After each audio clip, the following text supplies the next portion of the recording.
And look, I think it's a good example of building those partnerships where connectivity with something like Kuiper is just one piece of the puzzle that we really have here.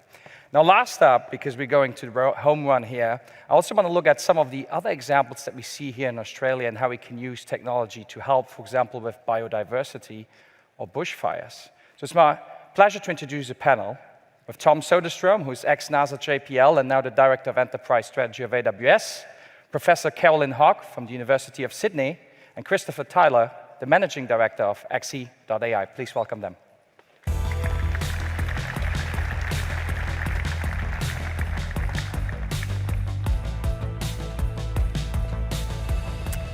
Thanks for coming in. Let's have a seat. Thank you. Me. Thanks. Good to see you. One more. There we go. Almost took your chair. Well, look, I think we talked a lot about our commitment that we do around improving the health of the planet, thinking about future generations. Tom, what are some of the examples that you see globally? So some of the global examples, it's an exciting time. So as you mentioned, I was with NASA Jet Propulsion Laboratory, and now I'm an enterprise strategist, so I talk to customers all across the world. And some of the exciting ones in space is, if I start way out and come back, in the universe, hopefully you've all following James Webb Space Telescope, finding the beginning of the universe, the Big Bang, and it's finding exoplanets, planets that one day, should we need to export humanity, will have a place to go. We already found 50 of those. Going closer to Mars, whoever thought we could fly a helicopter on Mars? It's actually impossible. Well, not anymore. It's done 60 flights, and now there's different ways, not just roving, but flying on planets. Closer, the moon. We're going to send humans back to the moon, and we will have, it has a commercial rover with it, so you're seeing business and science and governments work together. And we have smart cities on Earth doing really well. Soon we will have on the moon and on Mars. And so how do we take all this amazing ingenuity and technology and put it back to where we really need it, which is on Earth? Some interesting use cases. We have a Finnish company called Exci that is tracking illegal fisheries, but it's also tracking wildfires and floods in Australia under contract from the government and in the US. Then we have, in the UK, we can measure energy escaping from buildings through a company called Satellite View in the city of Leeds. So they can now talk to the business owners and said, if you put some insulation in, you can save money. So business and public data for good is coming together. And in Australia, we have the Blue Dot Observatory tracking 7,000 at-risk bodies of water for $100 a month. Wow. So you can have an impact using the cloud. And space is growing, and space is interesting. 10 new space agencies in the last few years, 5% cost of what it used to cost. And so it's going to be a fantastic opportunity for everybody here who wants to work in space. So some exciting times ahead, including one use case here from Chris. That's awesome. That's right. Oh, thank you, Tom. Yeah, I'm from Exci. Exci is a Latin word, and it stands for alarm, and that is exactly what the company does. We detect bushfires within a minute after the start, up to 10 minutes after the start, and notify the authorities or our customer immediately after the fire is detected. I'll give you a little bit of background. In 2019, I was in California for another project, and the office, which we had in Parisian Beach, were evacuated because of a bushfire approaching. We were in the middle of designing our AI to detect the bushfires, and the same time our office was evacuated, the power failure in California made it impossible for me to communicate with my office, which was empty anyway. So what, it's a funny story. Not so funny anymore, because what really shocked me, and that's why I'm so passionate about this, was when I came back and I saw what devastation the fires caused. It was devastation to the biodiversity, but it was also the suffering of the people. You know, you go to work in the morning and you come home at night and police doesn't let you go to your house anymore. Now imagine you have a dog or a cat in there, completely impossible. You don't know is it fed or not.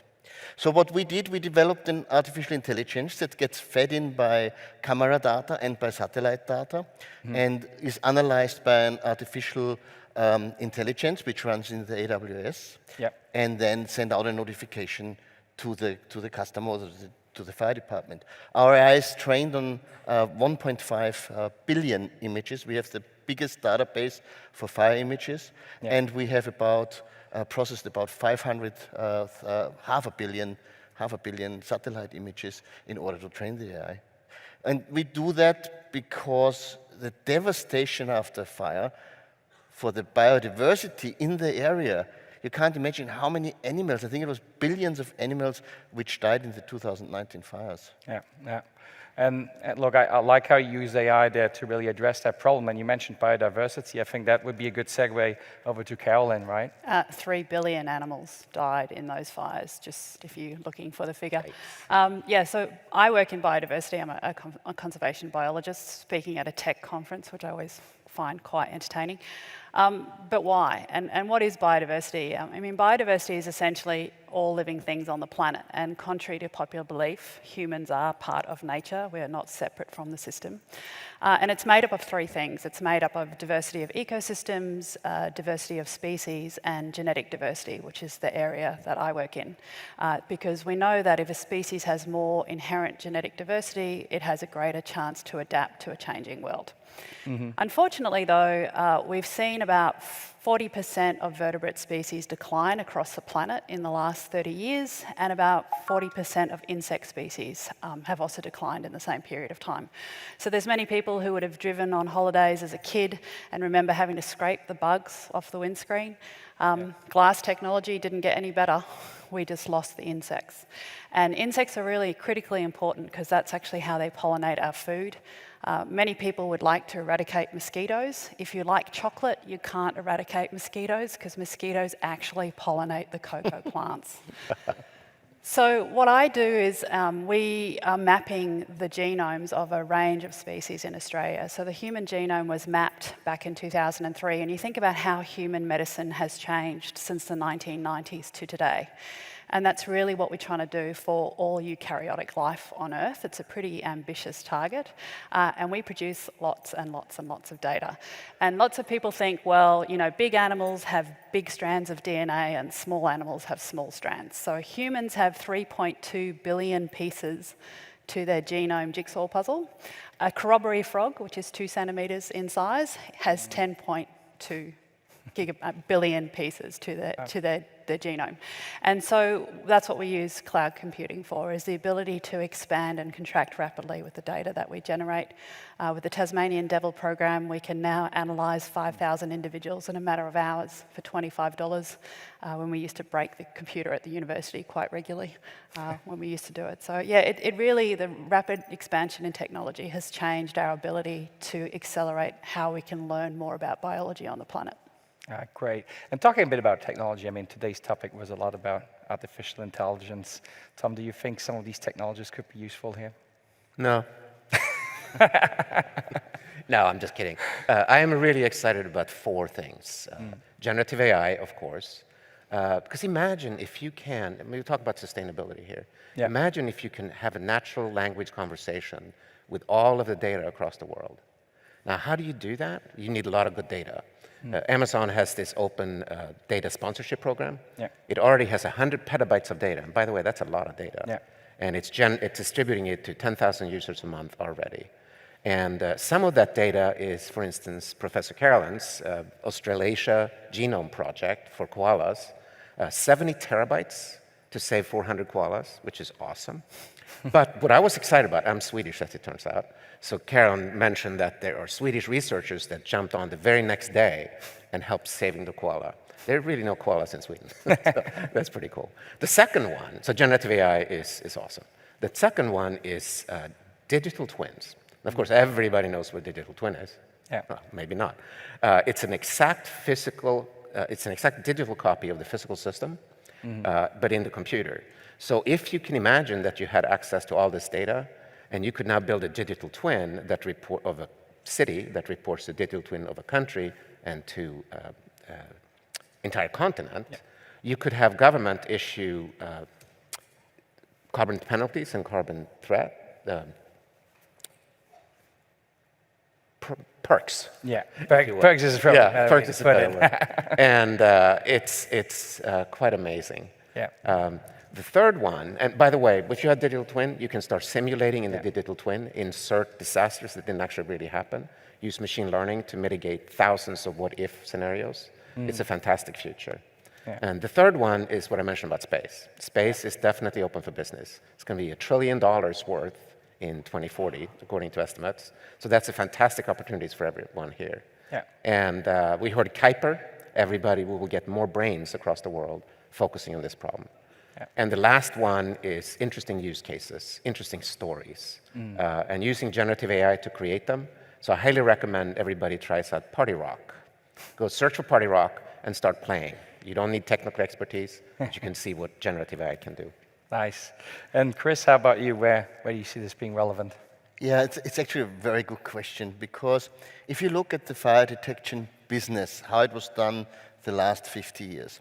You have a 40-meter high fire tower, someone is sitting up there with binoculars, and his job is 12 hours a day, turn around and look for fires.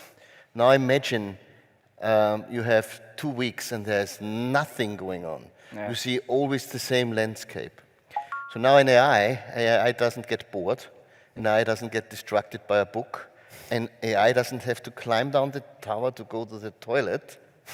It works 24/7 and analyzes the pictures captured by a camera, which turns around in the same way the fire tower operator turns around. The fire tower operator now can go in a control room, sit there, and when there's an alarm triggered by the AI, look at the screen and make a determination if there's a fire there, which has to be attended to immediately. Yeah.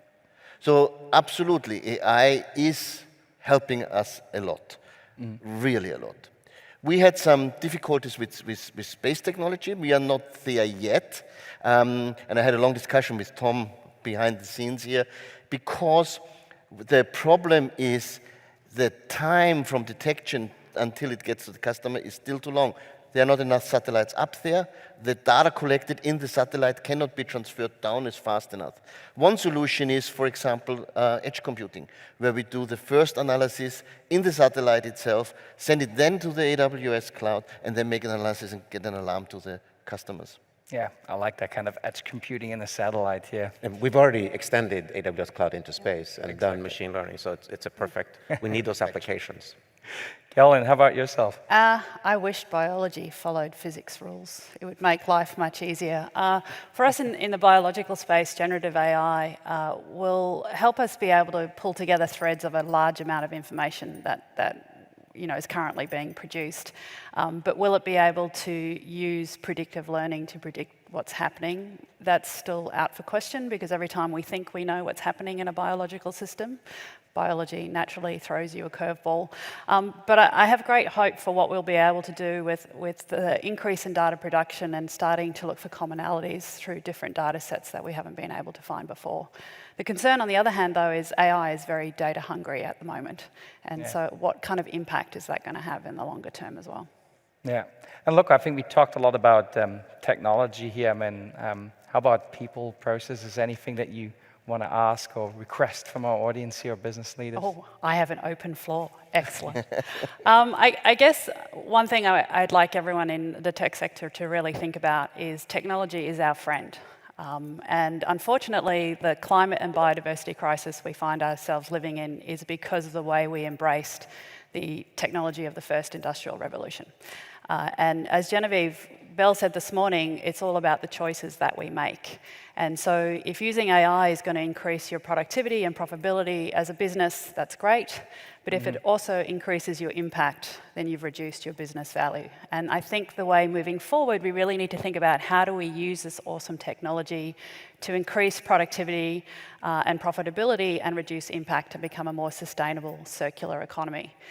The reality of the situation is the crises are here. They're not coming. It's not coming in the future anymore. We're currently living it. And so really, it's about do I do something or I do nothing? And there's been a huge release of a bunch of different frameworks around the world to help businesses understand their impact on nature and understand their impact on climate. Please use those tools. And then people always say to me, well, you know, I'm only one person, or I'm only one business, or Australia is a small country. But you think about what Tom was saying. You know, we put a rover on Mars. We put the Hubble telescope out at the edge of space. That was not achieved by one person. It is lots of small activities by lots of people making the effort, which allows us to have generated this amazing technology that we now live in today.